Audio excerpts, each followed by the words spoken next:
With the NFL draft in our rearview mirror and the NFL schedule out, it's time to take a look at our top 5 running backs for fantasy football drafts this season. Now, again, this is redraft. We're not talking dynasty and we're not talking rookie drafts here.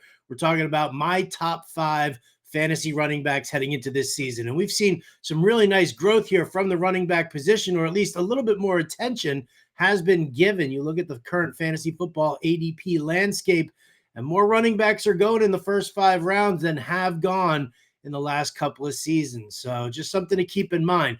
My full rankings are over at fantasyalarm.com. You can go and check those out. But here are my top 5. And I'll start off with number 1, and it is Bijan Robinson. I know it might be a little surprise to some of you, but I love Bijan Robinson.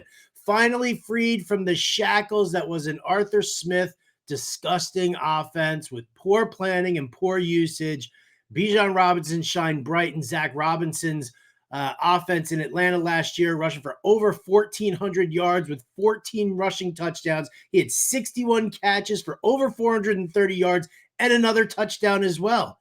Right? He finished the season with a 75% snap share, but actually, if you look at the snap share from week 9 on, it was more about like an 81% snap share as he basically shoved Tyler Algier to the back bench. So Bijan Robinson now here, year 2 of Zach Robinson's offense. I expect him to be the focal point with second-year quarterback Michael Penix under center and no real big adjustments to the receiving landscape. Bijan Robinson should be a fantastic focal point of this offensive attack. Now, why is he my number 1? Because age, less tread on, less mileage on those tires. And just listen, I am always a big fan of a kid who is on the rise. And I don't think we've even sniffed the ceiling for Bijan Robinson. At number 2, I have Saquon Barkley. And I know everybody's like, how could you put Saquon Barkley second? How could you not use Saquon Barkley? Listen, I get it. Over 2,000 rushing yards last season, 13 rushing touchdowns, and then his over 2,400 rushing yards if you include the playoffs, right? 345 rushing attempts last year. It was actually 50 more rushing attempts than Barkley had seen in any single season prior to that.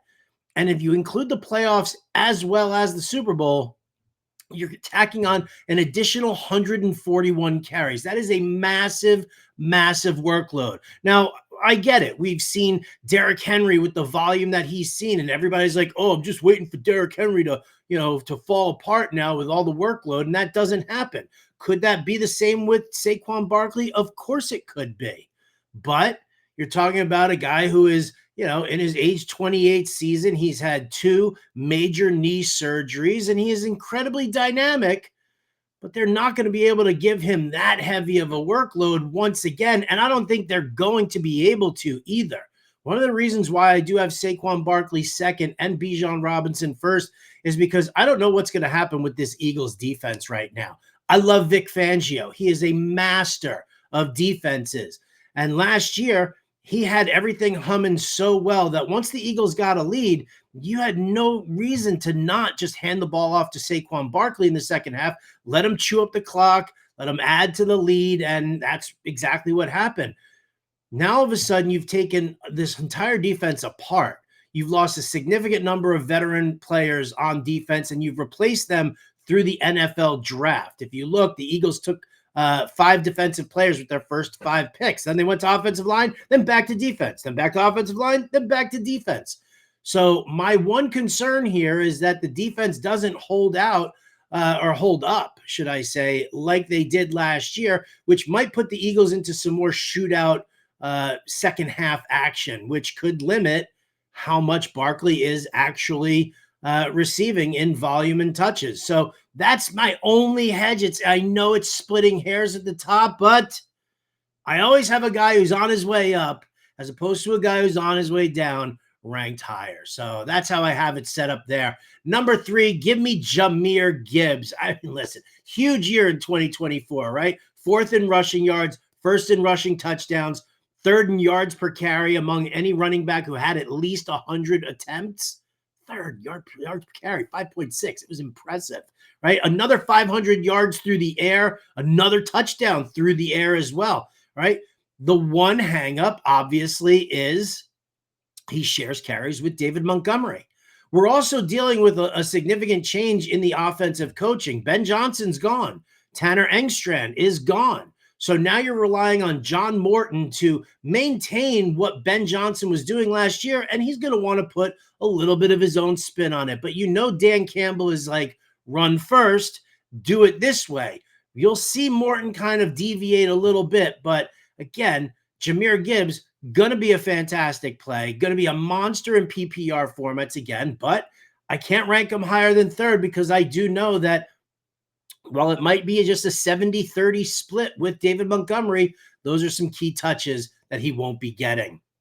At number 4, I've got Christian McCaffrey, probably the most polarizing player in fantasy football right now. Heck, I did a draft where I got him in the middle of the second round, and then I broadcast another draft where I saw him go 5th overall. So which Christian McCaffrey do you want? Now, personally, I like to draft injury agnostic.